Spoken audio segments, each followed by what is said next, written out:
الطفلة دي دخلت مطعم، سألت صاحب المطعم الاقي عندك طبق مكرونة ب3 يوان؟ قال لها 3 يوان ايه؟ هو في حاجة ب3 يوان دي؟ لا مفيش الكلام ده. في واحدة ست طيبة وشافت البنت صعبت عليها، قالت لصاحب المطعم لو سمحت جهز لها طبق مكرونة.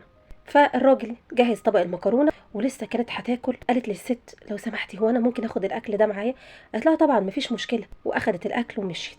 خرجت من المطعم قالت لجدتها انا جبتلك اكل.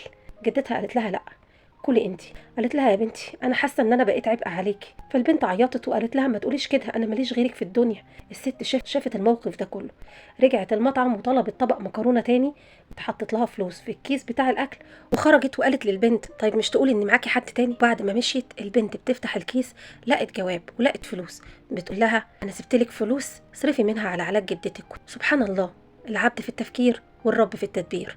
اوعى تشيل هم بكره، ربنا موجود. لو عجبك الفيديو صلي على النبي في التعليقات.